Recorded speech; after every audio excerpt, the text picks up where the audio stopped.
Hey guys, how's it going? My name is Tyler Bailey. I'm a local realtor here in Prescott, Arizona, and I just wanted to make a video of the weekly mortgage rates and what's better to put your money in, the S&P 500 or real estate. So let's go over that. So the current 30-year fixed mortgage rate is 6.5%, not much of a change from last week. We'll see where things go from here. Now, you have a bunch of money. What do you put it in, the stock market or property? So let's go over that.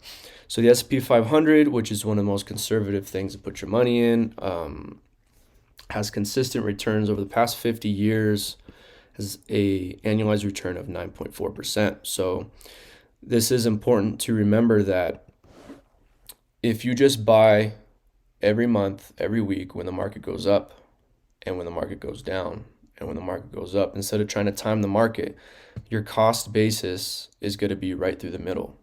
And that's how you're going to get these annualized returns of 9.4%. Instead of trying to time the market when the stock market goes down and then you lump sum, you put a bunch of money in at the very bottom, you think it's the bottom, it's actually not, and it keeps going down and down and down, and you just spent all your money in one spot instead of just dollar cost averaging in. So anyway, 9.4%. Remember that, okay?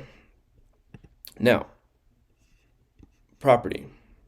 You buy a home, the average appreciation, which means you buy a home, and after all the years of housing prices going up and down and up and down, the average appreciation is 4.5%. So your house is going to go up in value about 4.5% a year.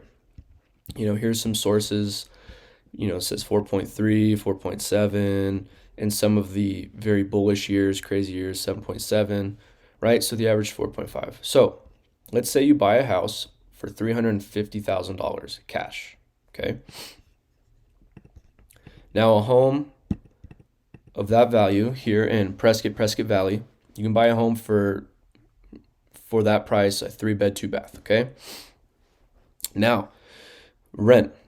How much can you rent this house out at? Well, a house that's a 3-bed, 2-bath, you can rent it out for anywhere from $1,500 to $3,000, depending on the area, and depending on how nice the home is, okay? So let's say you rent a house out at that value for $2,100 a month. Your annualized return will be $25,200, okay? Now, you got to factor in the vacancy rate. The vacancy rate means the time that no one's renting it out. And this happens when someone rents out a home, then they leave. Now you got to look for a new renter. And in that time of looking for someone else, you're not making any rent. So that's called the vacancy rate. So what we're going to do is we're going to minus 10%, and 10% is the average vacancy rate. Okay? So your annualized return is actually going to be $22,680. Okay? Now, in order to find out what kind of gain that is, we're going to divide that by the property value of the home. And we're going to get 6.48%. Now we're going to add the average appreciation of 4.5. And we're going to get 10.98%, almost 11%. So that is pretty good. That is really good, actually, compared almost 11% to the S&P 9.4.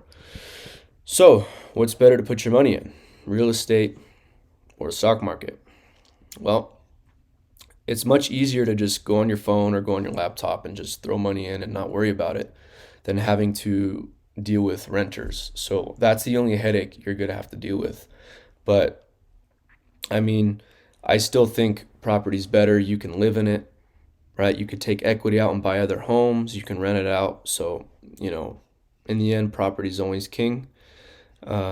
Anyway, thank you guys for watching. If you guys have any questions, comments, feel free to send me a message. Feel free to comment. And you guys have a great rest of your day.